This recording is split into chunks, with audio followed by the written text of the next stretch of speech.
Hello, everyone. Welcome back to another RodaTalks. My name is Renan. You guys know me, and I'm here with Carl from Axel Lips for one more interview. Hi, Carl. How's it going?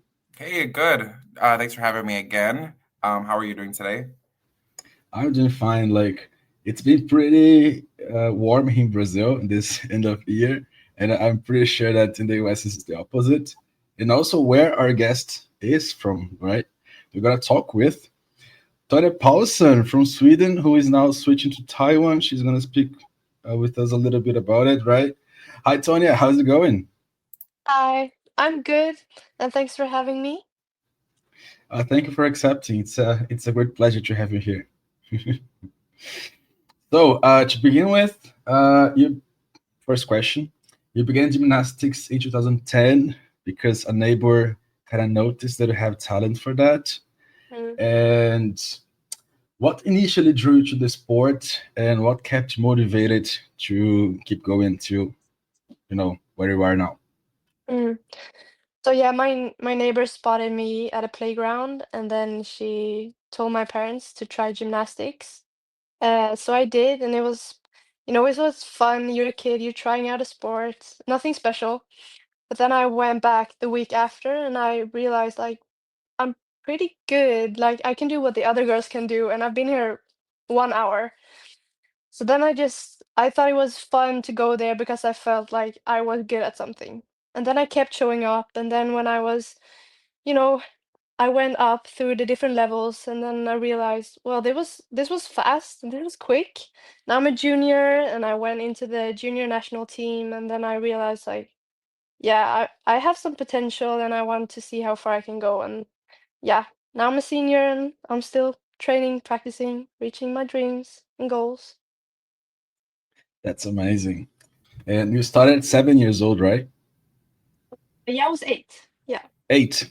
Yeah, it's Mm. not so young for gymnastics, right? It's actually a little bit Yeah. late. Yeah. Super nice, super nice. Did you think when you were starting, when you were younger, that you would go this far in the sport, or was it just kind of like, I'll try it? Well, I watched the Olympics in London 2012 and I remember I told my mom like I'm gonna be there soon. Like watch me. I'm going to go to the Olympics. So that's when I kind of first found like my first love for gymnastics. I love that, and like, yeah, I feel like London is such an iconic Olympic, like Mhm. the more modern Yeah. era. Is there any standouts in London, like any like athletes or routines or any of that like really motivated you or inspired you, I should say? Mustafina, she's like my favorite all time. She's just gorgeous, has beautiful gymnastics, and I wanted to be like her. And also, she has a very resilient story, right? Because she was the top of the world in 2010, and then she had the ACL injury in 2011. I was a big fan. I'm still a big fan of Mustafin as well. And Mm, I personally thought that she wouldn't make it to the Olympics, but bang, she not only made it, but she left with several medals. yeah. It's such a great story. Hmm. Continuing talking about your story. So you've trained under Coach Jeannie Shaw at GK Motosalto, I believe, right? Yeah. Yeah. How has this coaching relationship been, and how has it influenced like your development as a gymnast? So I've talked quite openly about my relationship to my coach, Janie, and I've had like a ton of different coaches growing up. But I think I had her first time in like 2016, and it was just the usual coach, gymnast, nothing special. But then I think before Youth Olympics 2018, that's when we kind of started to bond. And, you know, now to me, she's like my second mom. I love her. She's the best. And I think we've just traveled so much, gone through so much, and she just knows me. Like I can walk into the gym and be tired, and she just knows. Like she can tell directly. So I mean, it means so much to me to have someone like her when I put down so many hours every week and I work hard and she does the same for me. So I'm just super grateful for her. Yeah, I love to hear that. And I think at this point in gymnastics with social media and people talking just more openly, I feel like the coach athlete relationship is so important, not just for like health, but even performance. I feel like if there's a trust there, the athlete is going to do better, I feel. Yeah, yeah, 100%. When she tells me to do something and I'm like, I don't know if that's the best thing for me right now, then she can like tell me why she's thinking of doing two extra exercises or doing this element instead of that skill. I just know that she knows what she's talking about and she has my full trust because she listens to me and she lets me discuss different things between us, and I just feel so safe when I have her as a coach. Good. I'm happy to hear that. I think every Mm. athlete deserves that at this level. Yeah, yeah. I agree completely. Like, especially within this culture switch that we're having right now in gymnastics coaching, I think we need every time more and more professionals like this. Honestly, Hmm. uh, it makes a whole difference. Yeah, yeah, for sure. And moving on a bit, in 2018, you went to Buenos Aires for the Youth Olympic Games, representing Sweden. You made the seventh place in the all around and also seventh place in bars final. And Sweden actually has some sort of a, let's say, like legacy in bars because you guys have been like super good on it. In 2010, Jonna Adlertag won bronze in this event in Singapore. How was it for you to be like out there? Um, so it was my first like major competition, and I was 15. Um, I was just excited to go to a big competition and see what I could do and see if I could reach any finals. I didn't have any like goals for that competition, just have fun. But then I went to my first final and I was super excited. And then I had bars final and I was like, is this for real? Because it's just me. I'm just Tanya. I'm 15. It's nothing special. And then I have a funny story though. Before bars final, we competed. It was a different format because we had one apparatus each day in the qualification. So we had 4 days in a row. Um, and then I had all around, so that was the fifth day. And then I had bars final, sixth day. Um, and that morning, I think it was a Saturday, in the Olympic, where you live, the village, there was like cereal, chocolate cereal. And I had a friend, a swimmer, and we really wanted those because they looked so good and we hadn't gotten any the week before. And so I did take a big bowl of the cereal and milk, and I'm actually lactose intolerant, but I didn't think of it at all. So I took two bowls and I had them quickly, and then we went to the gym, and then we had warm-ups. I had like the biggest like stomach ache I've ever had. It was so bad. So I couldn't warm up properly. I just sat there, waited for it to go away. I think the physio told me to drink some Coke because that would help. So I did. So when the other gymnasts were warming up, I sat there drinking my Coca-Cola and then I watched some Netflix and just waited out the time. So that's a fun story no one's heard of, I think. Oh my god, thanks for sharing it. It's actually unusual, like, Mm-hmm. and so funny. And also, like, got a bronze medal with the mixed team there, right? It's a Yeah. mixed NOC team, as Team Chuzovitna. It was the name given. But how does it work actually? Because I know that they gathered athletes from different modalities, from Mm. like artistics, rhythmic, also acrobatic, and everything. But I didn't understand actually the format. Can you explain a little bit? If I remember correctly, we had a day before the competition started where you were selected to a team, like randomly. They just pulled out a name from each category. Um, I just knew I wanted to have either like the Biles or the Shusovita. That was like my options I wanted, and I got one of them. So, um, and then I think they just take the best points from each like event. I think, from each different gymnastic category or sport. So I'm not really sure. I just know I did something good and it helped. Yeah, So you got a bronze medal, an Olympic yeah, bronze medal. yeah. That's super nice. It's an interesting format because we are very used to competitiveness, like country against country, and when they make this mixed NOC team with people from different countries, it's so cool. Like, yeah, I really enjoyed it. Mm. Yeah, it was fun as well for us because I competed with the girls that like all of our points counted. So it was just fun to cheer for them as well because you were only one from each country. So like in artistic gymnastics for the women's, it was only me. So it was good to have someone else as well. Nice.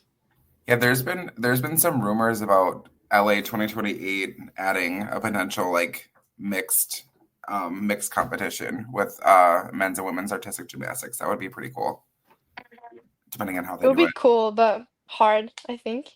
So hard, especially at that level, because we all know you more than either of us as a gymnast. Like when you're at that level, it's really, really intense. So I'd be Mm. curious to see how that goes. Yeah, same.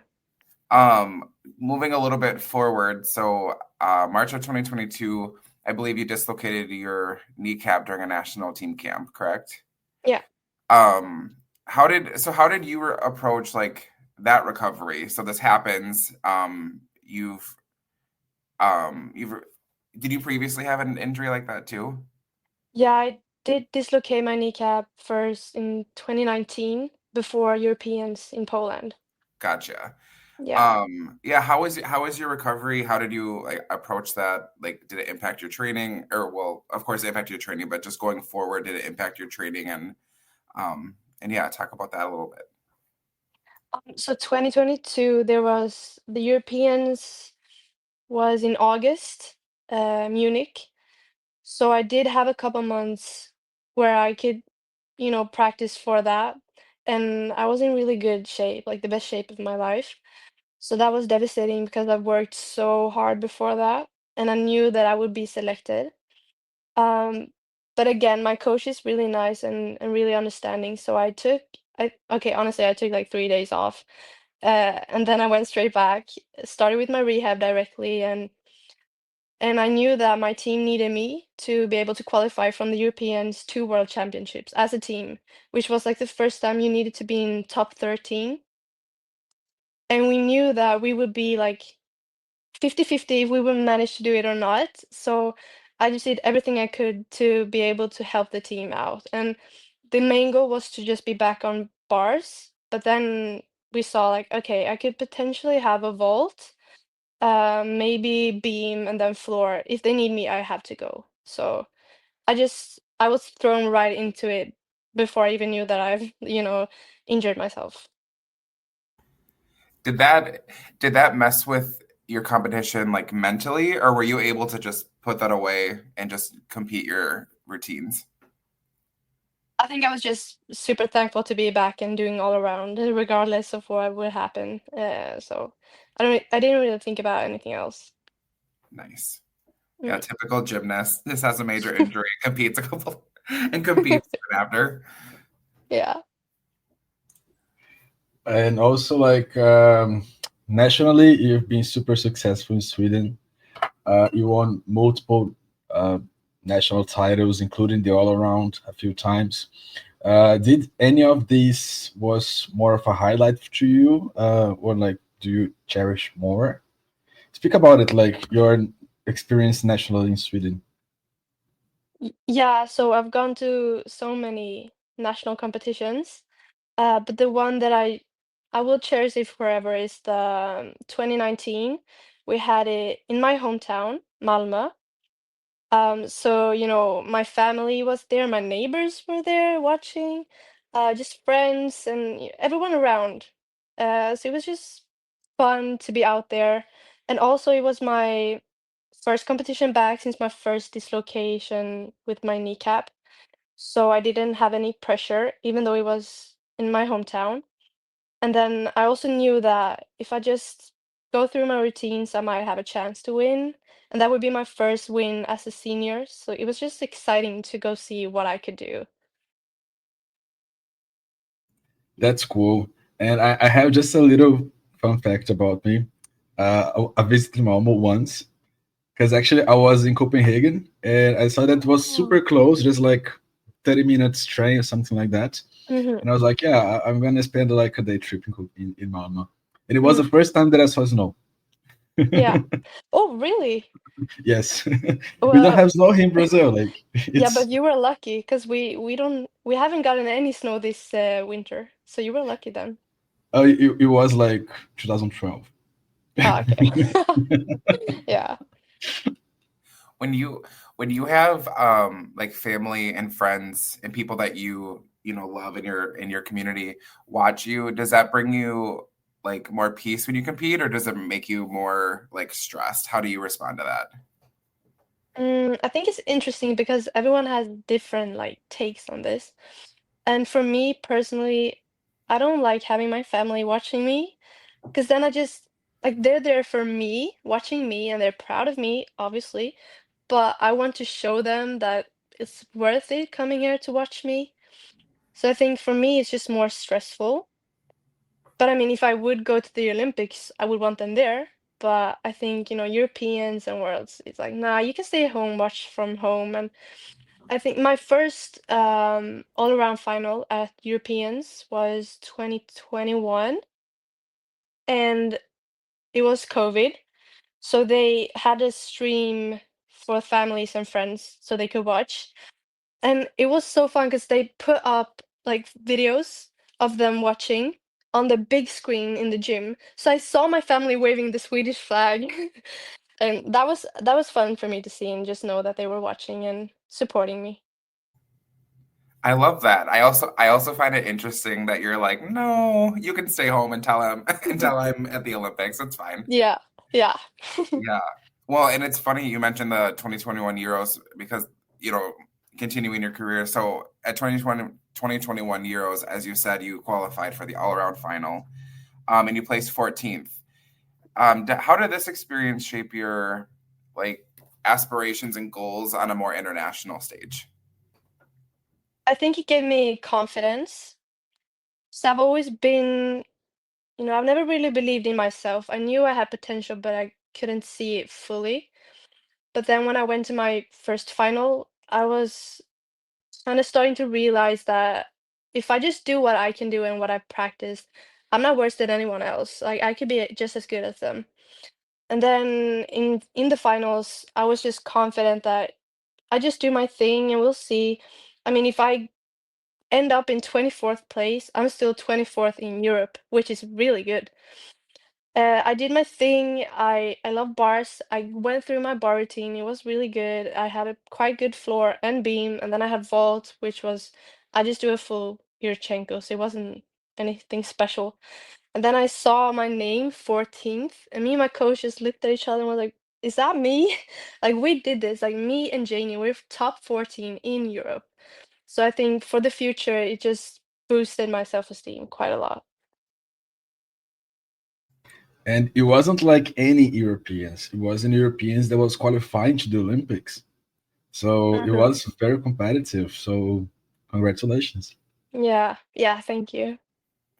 Yeah, and for me, as someone who's born and raised in the United States tends to have a culture of it's first place or nothing. And I'm someone who doesn't, I don't really believe in that, especially when it comes to athletics. And so I love your perspective and how happy you were because I feel like Mhm. in a different culture or a different coach even it could be like, oh, you're only 14th, you need to be better. And I love that it's no, I'm 14th place in all of Europe in an Olympic year. So I love that, and congratulations, by the way.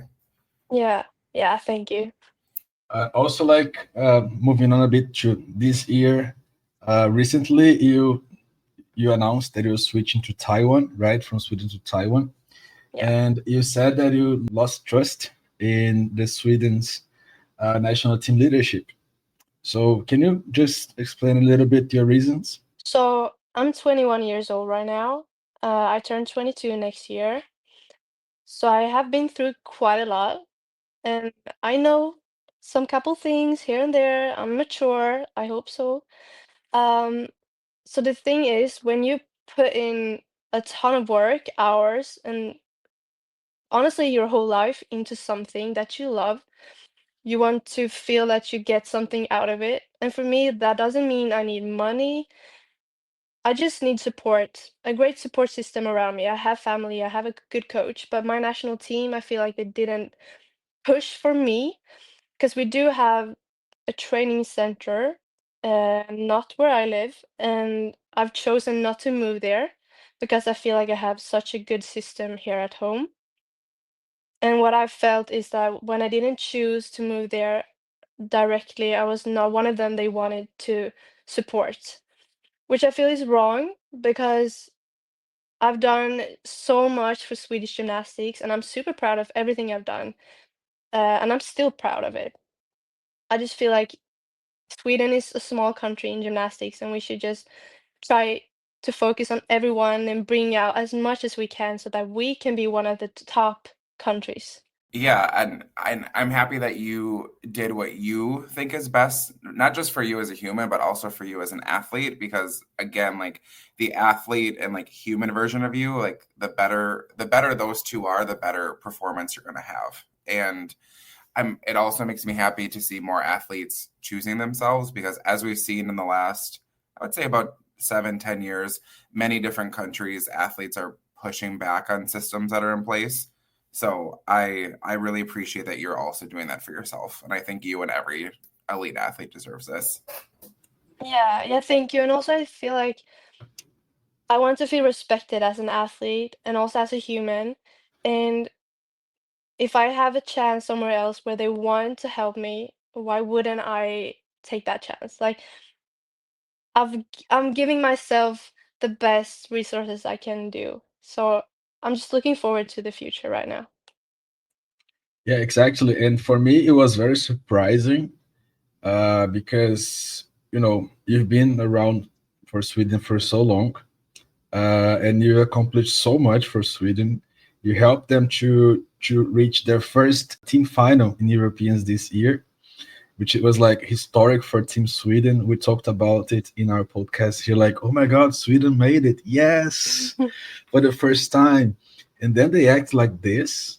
Mhm, It was like it was very surprising to me, honestly. When you first announced that you're switching to Taiwan, I thought it would be something related to NCAA, like, yeah, maybe like changing schedules and everything. Like a lot of gymnasts, they switch nationalities when they go to NCAA. But then I remember, like, oh, there's another one, Jennifer Williams, who is also going mhm, to NCAA. She isn't changing. So, what happened? And then, mhm, bang, you spoke out, and I was like, okay, now it makes sense. But mhm. it's very unfortunate, honestly. Yeah, it's been so much, and I can write like 10 books about it because it's so much and you don't want to know everything. But it's just been now afterwards because it was a hard decision. It was not, I just woke up and now I'm gonna switch. It was really, I thought about it for a year. And when I've switched, like social media and, honestly, just all media in Sweden has gone crazy. And there's been people from the Swedish Olympic Committee going out talking about me, saying stuff that is just not right. For example, that my results are going down and that I'm not good enough. And yeah, it's not true because everyone can see that my results have gone up. Like it's on paper, you can see the numbers. They don't lie. And I feel like then, okay, thank you. You're just telling me what I need to hear to move on. And yeah, it's just sad that it's like this because I was really looking forward to meeting the Swedish girls on international competitions, but now I just feel like I'm gonna go away, do my thing, and yeah. And the Swedish Olympic Committee can watch my results when I'm in the Olympic final or something. Uh, Has well, actually, I want to add. I feel like this has been a conversation for again a couple of years. We've seen other athletes switching country affiliations. I think one of the more famous ones right now is Kaylee Namor. Um, and I think a lot of people have opinions on this, but I think people need to remember, and anyone who's listening to this podcast needs to remember that the athlete that's living it knows more than we do, and the athlete that's living it, it's up to them what they think is best. So I'm really happy to hear. Not that you need me to say this, but I'm really happy to hear that you're advocating for yourself, because Mm, I think that's the best way to go. And gymnastics is such a dangerous sport. If your mind is not in the right place, that's also a risk for yourself too. So yeah, yeah, you're so right. And I don't want to look back in my career and regret anything that I've done. And so far, I'm so proud of everything, all the accomplishments, all the achievements, all my medals, all my finals, all my falls as well, because I've always done my best at the time. But I know that if I don't do this switch, I will regret not trying it at least. So I'm just happy with my decision right now. This is really nice to hear, honestly. We've been reporting a lot of gymnastics this year. Our podcast is like 1 year old, basically. But I, I like to follow like all the drama and everything. And Carl mentioned Kylian Moore. She had a lot of issues with the French Federation, and also they tried to do like the same thing with other gymnasts there as well, to force them to move to the national team training center. And if they didn't want to, they simply like ignore them or like do whatever. Again, it's really, really comforting to hear that, to see that you're advocating for yourself and just leaving a precedent, I would say, for next gymnasts as well who were facing like the same. kind of continuing from all of this with your announcement of switching your country affiliation. So it becomes public knowledge, and you face racist comments from social media, and if I had to take a guess, probably people that you know. Yeah, Um, plus negativity coming again from the Swedish Gymnastics Federation and also the Swedish Olympic Committee, which again, I want to make sure that the listeners know like how big of a deal these organizations are. It's not just one yeah. person. Um, whatever you feel comfortable sharing, like how have you managed to deal with all this pressure and all these comments? Like, how has this been for you? Mm. I think when I went out with my statement on Instagram, like the first picture that I'm switching, that's that was it for me. I thought that would be over. Everyone would see it and be okay, and then we move on. Then I woke up the next day with papers writing about me and then comments and everything telling me to tear up my Swedish passport because I'm not Swedish anymore. I don't want to be Swedish and that I'm a traitor for our country. And that just made me really sad. Honestly, I was quite sad for a couple of days because I wasn't aware of that actually happening nowadays. But I do know that when I was a kid, I was ashamed of being half Asian. Because I don't know if probably in every country it's like people doing racist comments and jokes that they find funny, but it's not funny for us being Asians. And it's not just the Asian community, it's all the communities, and I know that. So yeah, I was just sad and disappointed in everyone because I got comments from honestly close friends as well. And then I have a family that supports me, so I'm super thankful, and friends also that support me. So I've just kind of stopped reading comments and just went on. But then what's been the hardest for me is close friends turning their backs, uh, and you know, just try to kind of take my story and make it smaller and seem like I lie or that it's not the truth.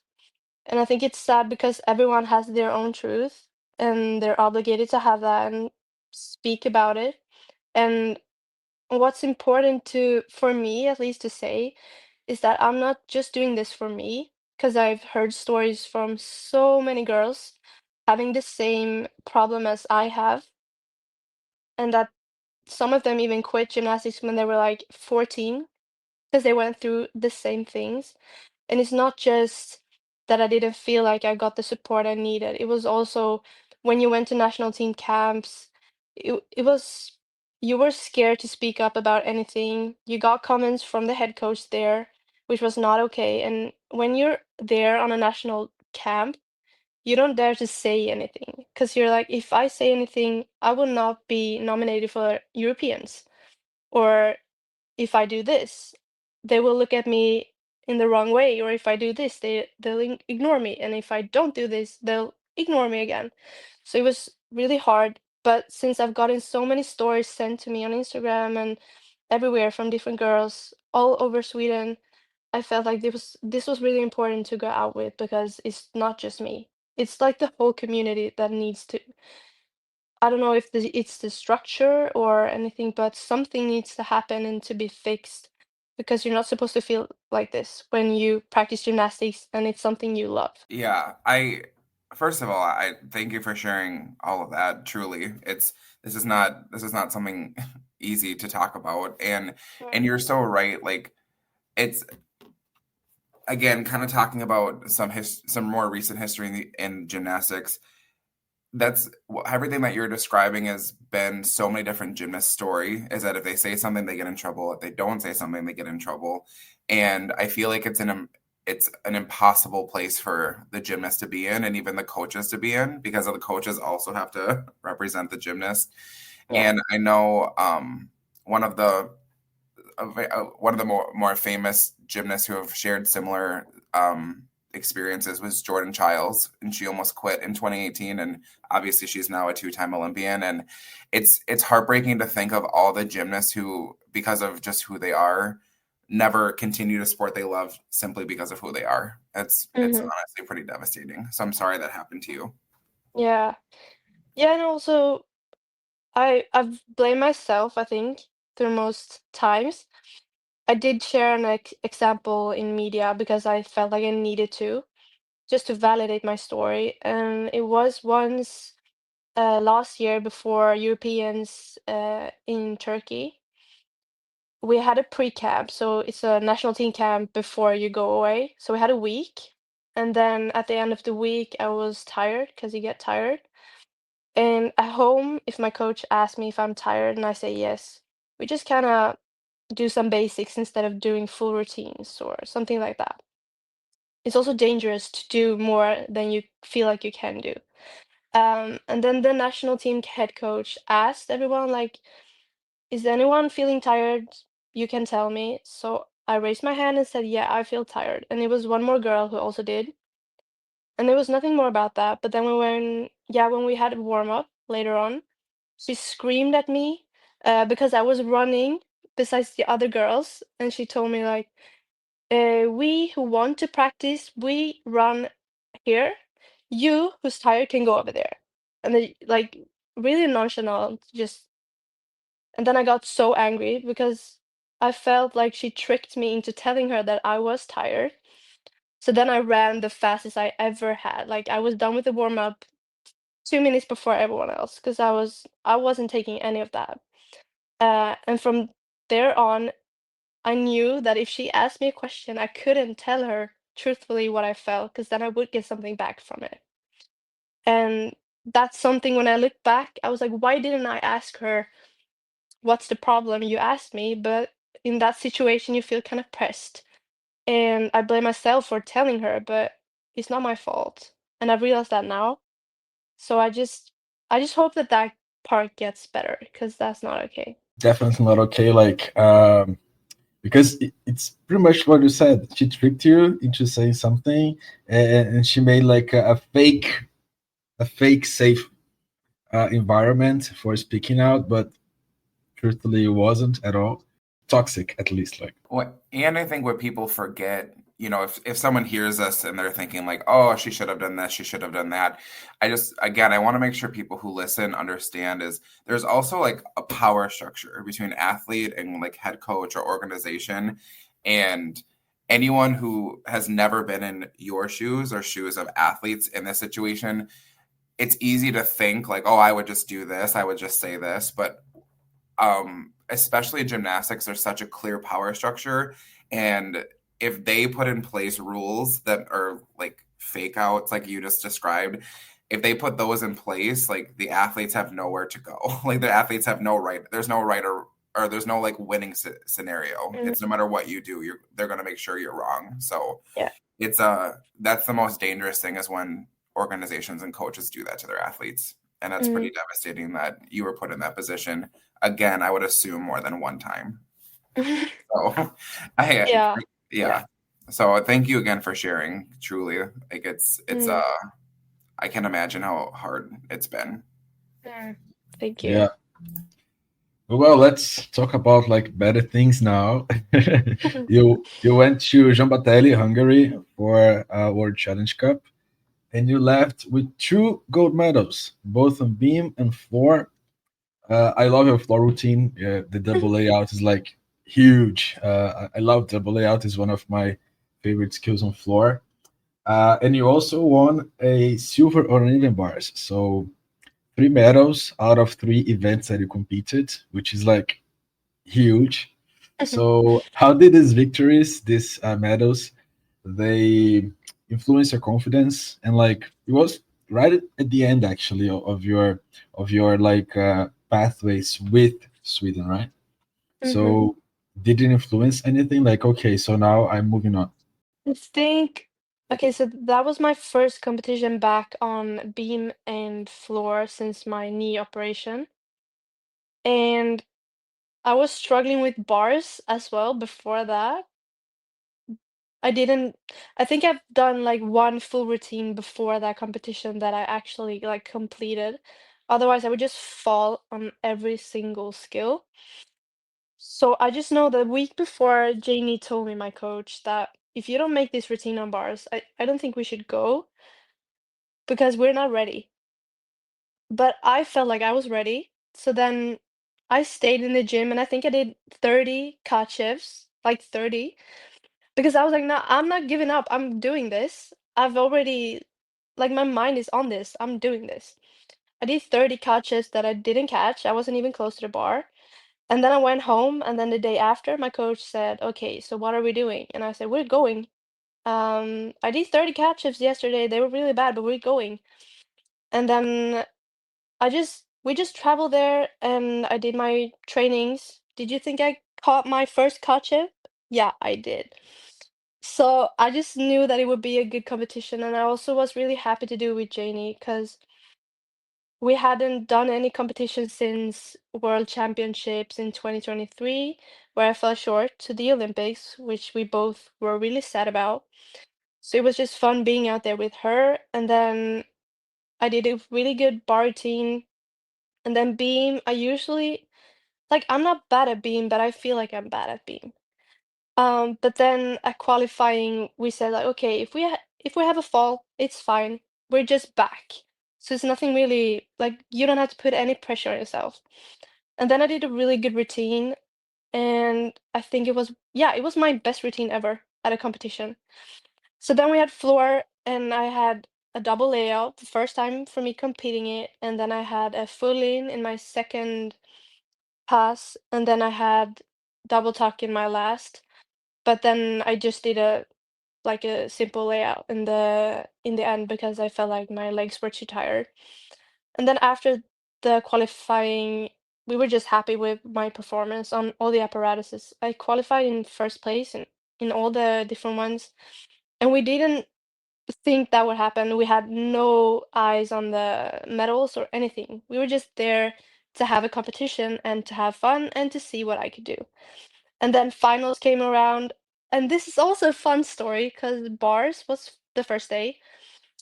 I didn't catch my catch-up on the like touch warm-up, and I landed like really hard on my chest.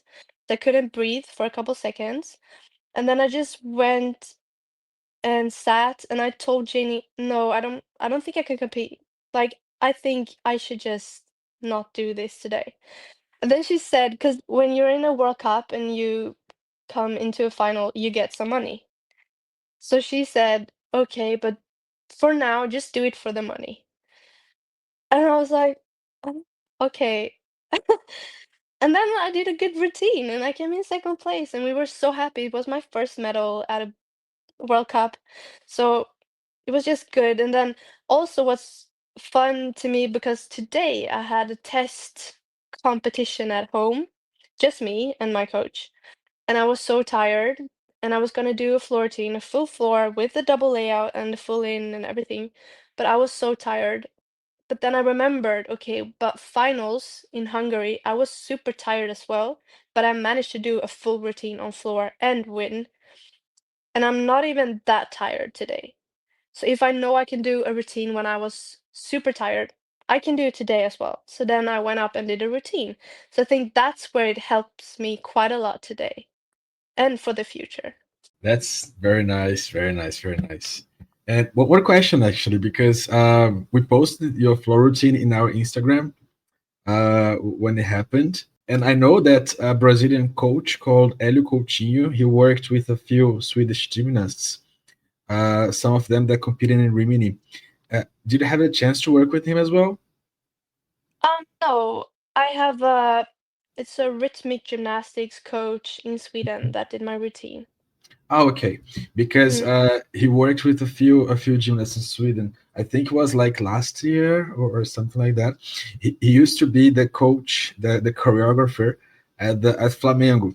It's the biggest gymnastics club in Brazil, where Rebecca mm, trains, Jade trains, like mainly like all of the Olympians except for Julia. yeah. They're from this club, but now he's in the US. Okay. And I love that you have that story to to get you through. Like, well, if I could do it then, I can do it now. Mm, Which, I mean, especially starting an Olympic quad, gosh, in like a couple days, it's officially the first year of a new Olympic quad. I think it's great to be able to pull from past events, just to be like, nope, I got this, I can do it. And I love your mentality about just like, well, I'm just gonna do it, try my best, even if I fell 30 times, I'm just gonna keep going, which I think is amazing. So, um, and moving towards like the this new Olympic quad that's starting. So you've committed to the University of California, Berkeley. What motivated this decision? Like, what made you enjoy that university? Like, talk about that a little bit. mm.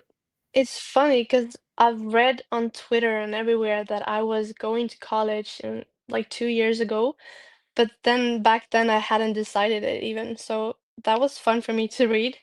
But I did talk with the coaches at Berkeley 2021, but back then I didn't feel like that was something I wanted to do right now because I had so much going on in my life. And then when I operated my knee last year, I think in January, I had been home for 2 months, not practicing gymnastics, and I had a dream where I went to college. And then I woke up, and then I got a message that night from the head coach at Berkeley asking if I was still interested. And then I told my mom, and she was like, "This is a sign." So then we started to talk about it, and then I realized, like, yeah, this is a great thing to do for me in this time and part of my life. And so I went to my official this year in September, and it was so fun. I got to meet the girls, I got to meet the coaches. I love Justin and Liz. They're just so nice, and I've said this so many times to everyone around me, like Liz and my coach Janie, they're like so much alike. So that was so comforting for me. And also that is such a cool experience to go away. And also, I get to study, which I want to do. And in Sweden, you can't really study and practice at the same time because we don't get any money or anything from doing gymnastics. So this is like a dream scenario for me.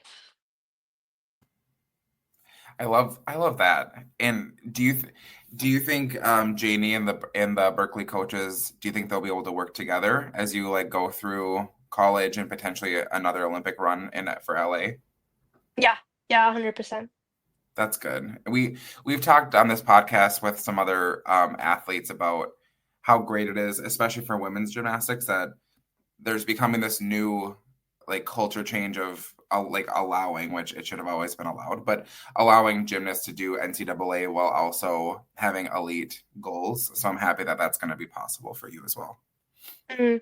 Yeah, and that was the biggest part for me that both the coaches and the school was really open to helping me and they want me to pursue everything that I want to do. So that's where I really felt like this is going to work out for me. Good. That's good. I'm happy that you were able to find a university to support you in that. Mm. And it's super close to the next Olympics in LA, so just a few miles, Yeah, kilometers, right? exactly. A little bit still about this NCAA journey. There is like some differences between the training styles for elite and college. And you've been training some big skills recently. Like you posted videos training a syllabus, a double double, also other like big skills. How are you adapting your training style, or are you already adapting? Like, or is it something that you're gonna do when you move to college? Um, so I think in college, the most like important thing is to have no deductions. Like that's the thing there. And I'm very fortunate with my lines and having straight knees and pointed toes. Um, so I think, and I've worked really hard on that as well. So now I have that in the back of my mind, and I can kind of just go through with the big skills and see what I can do for the next competitions, the next coming years. And I think also in college you train, I think 20 hours per week, and that's the maximum hours you can do. And back home, when I was younger, I went up to 30 hours a week or even more. But now, as I've gotten older, you can't really do the same hours because your body isn't like you can't do it because it's gonna hurt. And you're old. I'm not that old, but I'm old. So we kind of just we haven't had any set hours. It's more like, okay, I start at 9 on a Tuesday, and then I practice, and when I'm done, I go home. And I just know that if you have a very effective training, you don't have to be there 4 hours. You can do everything you need to do in 2 hours, and that's enough. That's good enough. So for me, the training hours and the training styles, they will quite not change anything, I think. Or they will be quite alike. So that's really nice to know that not much will change. You even said, like, I think it was on a post or something, that you're used to this training style of less repetitions but better quality, right? Yeah.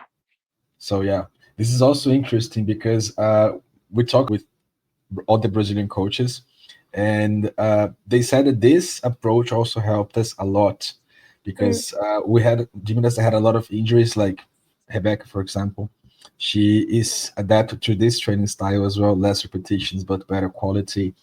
And yeah, this is the way to go. Like your body is getting older, not old but older for gymnastics, more yeah. mature, so you need to adapt your training style. That's it. And looking ahead to the next quad, so not just NCAA, as we mentioned earlier, you're switching country affiliation. So as you prepare to represent Taiwan, have you been able to connect at all with like the gymnastics community there? What's that process? What's that process been with you and your family as you transition to a whole new country and whole new representation? Yeah, so my mom is Taiwanese and my dad is Swedish. So I'm half. And I don't know the language. Like I can speak Chinese, unfortunately. And that's my fault because when I grew up, I didn't want to learn. I was just lazy about it. So my mom has been the one speaking with the federation over there and helping me through that process. And they've been really nice and helpful and quick as well. That's why this could happen so like suddenly. So I'm actually flying out there 2nd of January, so next week on Thursday, so that's so soon. And then I'm there Friday. I have a practice Saturday and then Monday, Tuesday, and then I go to the like Olympic Center and we have a test or internal competition just to see who makes it to the national team and who they want to send to the Asian Championships. That's in June in Korea. Uh, so that's yeah, the upcoming months for me. I'm gonna spend 2, 3 months in Taiwan, and then I go home to Sweden for 1 month, and I'm going to apply for my visa for the US. Then I go back to Taiwan again for a couple months. I compete, and then we go to the university games in Germany. And then from Germany, I go back home to Sweden, and then I pack for a couple weeks, and then I move to the States. Busy agenda. Yeah. I was just gonna say, good luck with. I mean, of course, the whole year, but good luck in the next couple weeks with that adjustment and that Mm. move, and like it's new coaches, it's new everything for you. So good luck with all that. I hope it goes well for you. Yeah, thank you so much. You're welcome. You said that you're going to the university games. Are you already in college, or are you going to start college in the US? Yeah, I start in the US, so I haven't started yet. Okay, good. I really want to go to this university games in Germany. It's gonna be in the Rhine area, like Düsseldorf, Köln, that area over Mm. there. Yeah. I mean, hopefully I can go. Like, Yeah. and it's one of my goals. Mm. That would be fun. Yeah, So I guess more looking ahead, what are your primary objectives in both your gymnastics career and just your personal life? Because as you mentioned, you have a very busy schedule coming up.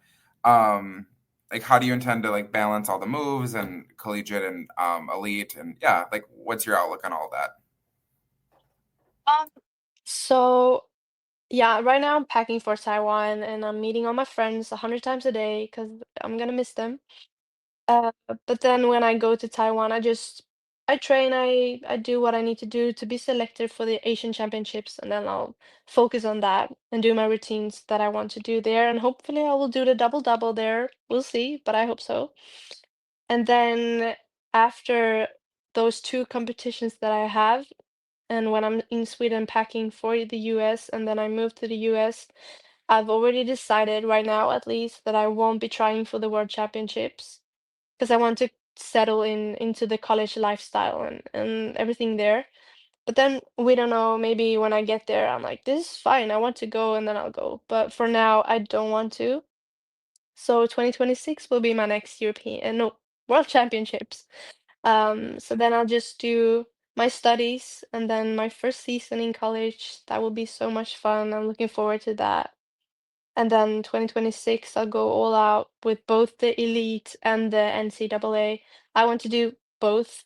So we'll see how that goes, but I'm just really confident in that it'll work because Liz and Justin, they're both super, like they want me to succeed, and that feels so great to have that. And then my family's really nice as well, and then Janie besides me helping me as well.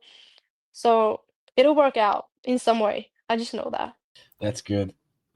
And given your experiences, like advocating for yourself, just as we highlighted today, do you have plans to advocate for like athlete welfare in these matters, or I don't know, like because you started something big, as I said, like you created some impact also for other Swedish gymnasts that wrote you. So, do you have any plans to use a platform for like doing so? It's I think I want to do something because I do want to make change in some way. And I am going to study legal studies at Berkeley. So that's kind of starting up my life for the future. But in what ways I can do some change for gymnastics or just in general, I don't really know yet what I want to do. But I want to do something to help others because I feel like that's the least I can do as a person for everyone else. Yeah, I think again we've talked a lot about like the last, I would say, about 10 years where there's been a lot more athletes that have been more vocal, and I would agree. I think continuing these conversations, especially people like you who've lived these experiences, it's not just people telling stories, you're living this and telling these stories. I think it's becoming more and more important because I mean again, like we all love gymnastics in our own ways, but I think the love goes away when we know that athletes are being treated horribly. It's not as fun to be a fan of. And I'm very happy that someone like you is being willing to talk so openly about this. Um Yeah. Oh, oh yeah. no. Sorry, you can go. No, go ahead. Please go. Yeah, I just wanted to say that I know that a lot of girls, they don't dare to speak up, but I've always been known for speaking up when something's wrong, so I feel like this is kind of my place. Like, if someone needs to do it, I could do it. Like, for me, that's fine. So I just I just hope that more girls will be able to do it in the future and not be afraid to say something when it's wrong, or if they're being sad, or if, yeah, if they're hurting. Because why would you do gymnastics if you hate it? Because I just know that the last couple, like 2021 was fine, 2022, 2023, I did gymnastics and I liked it, but I didn't love it because I was more in a system where I did everything accordingly to what I've done so far. So I remember after my operation, I went into the gym like 2 months after because I didn't want to go back in because I hated it for a while. And then after the first practice, I went home and I told my mom, like, this was the first time I actually loved going to the gym in like 2 years. And I think a lot of that has been with the national team and just feeling like I couldn't be myself and I couldn't say anything wrong, and I would be going on my tiptoes just to make sure that I pleased everyone that needed to be pleased in order for me to do what I wanted to do. But was it worth it? I don't really know. So I just hope that everyone that does gymnastics do it because they love it, and they'll continue to love it even when times are tough and you need to speak up. Like, do it because it's worth speaking up. I I love that. And I think this is turning into, in my opinion, a really profound conversation. So I think you should Mm, again be very happy for or not happy, very proud of yourself for doing it. mm. I'm curious about some things. Two things. The first thing I'm curious about is, since you're how do I say this? Were you motivated or inspired at all by any other athletes that have spoken out? Not just like this year, but in the last, like, I'd say decade or so. Because there's a lot of countries with a lot of gymnasts that are speaking out about change. I know the U.S. has been very, that's been a whole public thing. I know the UK with the Downey sisters, like, they've led a lot of change there among other athletes. Canada's having a lot of these conversations. Are stories like that inspiring at all to you? I mean, I know you're someone who's, you said that you would do it anyways, but is it Mm. inspiring knowing that others have done similar things? I think it's hard to say because like the US and Great Britain, they're like big countries in gymnastics, so there's more to it. Like Sweden, we're not that many gymnasts. I think we're like 5 gymnasts in the national team as seniors. So I feel like we need each other. Like I need the head coach to like me because otherwise I won't be sent to the competitions. But then if they don't send me, Sweden won't become one of the top countries because we need everyone. In the US, I think it's harder to speak up because they don't need you. Like, okay, you don't want to go, fine. We have 5 other girls that want to. So I think it's different, but I think also it's very inspiring to see them speak up because since I think it's harder for them, I mean, if they can do it, I also can do it. But I think for me, like Kaylee Moore was the one that I really like looked up to because for one, she's younger than me and she did that before me. Like, creds to her. And then I also, it's so inspiring because then she went and just brought home an Olympic medal and world medals. Like, she's the best. So I think I'm like super happy for her, and yeah, I'm just super happy for her doing what she needed to do, and it worked. That's good. Yeah, I'm happy. I'm happy for her as well, and I'm happy that you're going to be on a path that you feel good with. Mm, And hopefully with your social media, this podcast, and going forward in your life, hopefully your story gets heard by people that have inspired you, but also maybe you'll inspire other people. mm, So yeah, yeah, thanks for sharing all that. yeah, of course. And also, how do you plan to balance college and elite? Because Berkeley is a pretty good university, so I'm sure especially in legal studies. I also studied law, so I know it's a Oh, lot to read, a lot to read. And how do you plan to balance it? Because training and studying. it's going to be hard. I already know that. So that's like I know it. That's fine. I've chosen to do both because I think it'll be cool if it works out.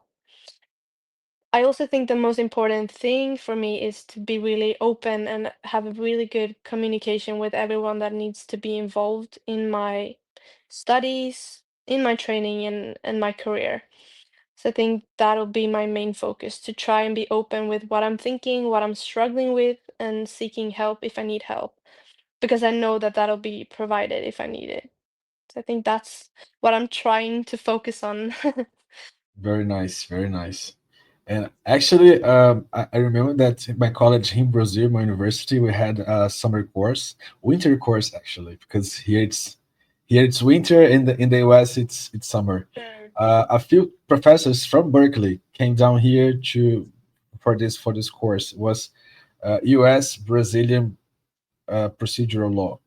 So it was pretty cool. Like I considered for some time to go to Berkeley for my master, so but I chose Germany instead. Oh, okay. but but Berkeley, it's a uni that it's in my heart. Honestly, I really like it. Mm. Yeah, that's good to hear. Um, what message would you like to give to anyone who's supported you?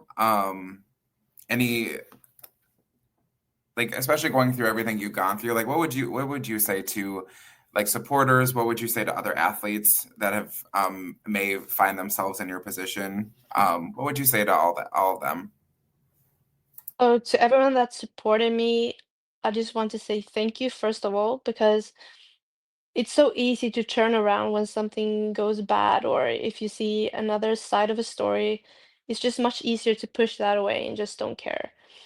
So I'm just super thankful, but also all my finals, all my achievements, all my medals, everything, it's not just mine, it's everyone supporting me as well. So when me and Janie came top 14th at Europeans, it was my family coming top 14th in Europeans. It was Sweden coming top 14th, and my supporters, because they've seen me struggle, but have also seen me be at my best.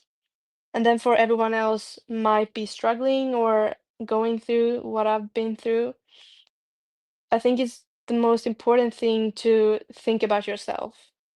Because yes, you always need to be kind to others, but if you feel like you're being treated badly, if you're hurting, if you're being mentally abused, that is not okay whatsoever, regardless of if it's a head coach, if it's your parents, if it's a friend, it's not okay.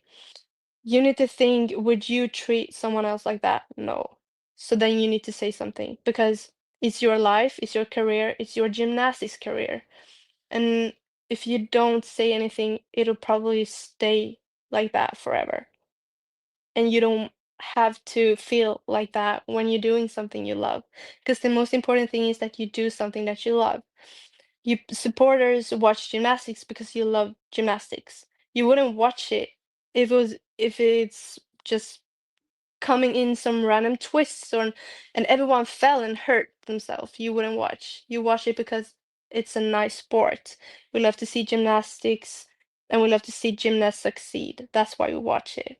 Well, thank you so much for everything, Tonya.